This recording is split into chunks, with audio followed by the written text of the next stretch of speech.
An unmitigated disaster. The Afghan government collapsing to the Taliban as militants storm Kabul and take the presidential palace. The Pentagon sending additional troops to evacuate Americans who are now gathered at the Kabul airport. Still no word from President Joe Biden. Joining me now, Ohio Congressman, Financial Services Committee member Warren Davidson. Congressman, thank you so much for being here this morning. The Wall Street Journal has an editorial this morning among several, and it just to go over a few things that it says.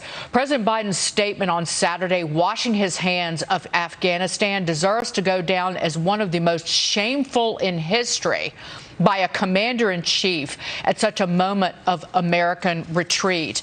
That he goes on in the statement, he is more critical of Donald Trump than he is of the Taliban, tries to lay blame on President Trump for this calamity, despite the fact that Biden has spent 7 months overturning one Trump policy after another. Biden was advised that he should make an effort to keep a few thousand troops and contractors there to provide stability.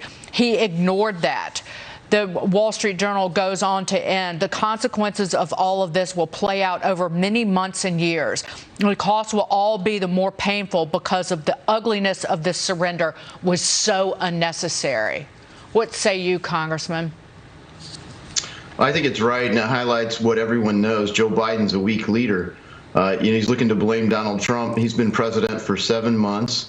Donald Trump would have never tolerated this defiance by the Taliban. They were in negotiations. The Taliban kept the peace while Donald Trump and Mike Pompeo were in negotiations with them. This failure is Joe Biden's. What are the consequences for this administration, though? And I'll go on that there were thousands of translators and their families and other many people in the country who helped the United States. And because there was zero planning by the Biden administration, by Joe Biden himself, a push for this rapid withdrawal, that they are now left in peril. The murder quote from the Journal editorial, the murder of these innocents will compound the stain on the Biden presidency. What price does Joe Biden and company pay for these atrocities? Well, there'll be plenty of time for a thorough after-action review, and the failures are many. This is a bad mission. It's always kind of fallacious to say that you're going to build a country while the people that are supposed to benefit from it are fleeing it. Right now, we see that we were just leasing the will of the Afghan people for billions and billions of dollars every year. The will wasn't really organic. It wasn't something that the Afghan government was ready to do. Now, certainly lots of people wanted it, but not enough strength. And so the whole approach will be reviewed over time. But right now, the pressing issue is to establish security and to clearly and convincingly to the Taliban and the rest of the world watching show that we will not tolerate any sanctuary for terror, and we will not tolerate any attack on the American people or our allies as we work through a withdrawal. It's clear we don't want to be there, but we should make it clear that if necessary, we will return with destruction. But coming up on the 20th anniversary of the 9/11 terror attacks on the United States, this is just such an injury, such a wound, such a callous act on behalf of President Biden. I'll point out again, as the Wall Street Journal, they say it better than I can. The jihadists that the U.S. toppled 20 years ago for sheltering Osama bin Laden will now fly their flag over the U.S. Embassy building on the 20th anniversary of 9/11. What message does this disastrous pullout by Joe Biden and company send to all of the Americans who served in Afghanistan, all those who sacrificed their lives, all of the Gold Star families who are watching this in horror, of all of the people who lost their lives on 9/11? It is truly a stain. And it is truly a president spitting in the face of those who lost their lives and sacrificed their lives and the families who survive. Look, we should always greatly appreciate those who've borne the burdens of battle.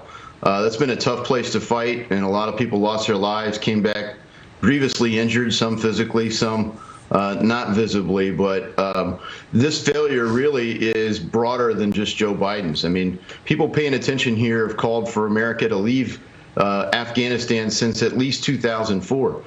It was clear that bin Laden wasn't in Afghanistan. We ultimately found him in 2011. So even if you're generous, we could have been out of there for a decade.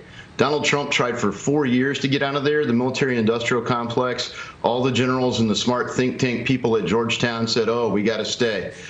They fought him tooth and nail as he tried to get people out of there at a better time of year. By the end of the year, he wanted people out by Christmas. And when they pushed back, he worked through something to get it well into the next administration, and this administration failed the handoff. So this is a long-standing failure, and we should stop listening to the neoconservatives within the Republican Party who've had an alliance with many Democrats, big government Democrats. We need more freedom and less government, and that includes imposing our will in a place that is clear the people don't have a will. This isn't an organic kind of neoliberal, oh, they just want peace and prosperity. Yes, some people do all over the world, but not in a way where they're ready to fight for it. I want to get to this before you go. House Speaker Nancy Pelosi looking to advance the infrastructure and budget framework simultaneously.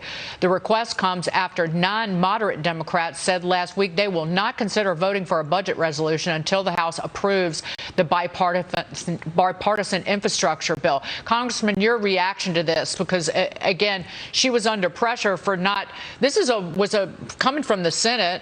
Was a bipartisan infrastructure bill that it was a win, if you will, for the president, for Joe Biden, and she was refusing to move on it. So what do you make of it? Well, it's always good to watch conflict between Democrats. I hope all my colleagues in the House will stay off the bill until the Democrats show they have the votes for it. I mean, frankly, it was disappointing to see 19 Republicans go for the Trojan horse that's meant to deliver the $3.5 trillion Pelosi package. And Pelosi's always been clear that she's in conflict with the administration. She wants the whole 4.7. And either of them, even the infrastructure bill, fails on math. I mean, it's only 9% of actual traditional infrastructure. It would fail a food labeling law if you wanted to call it infrastructure. Congressman Warren Davidson, good to see you. Thank you for being here this morning. You too. Thank you. Coming up, the fall of Afghanistan.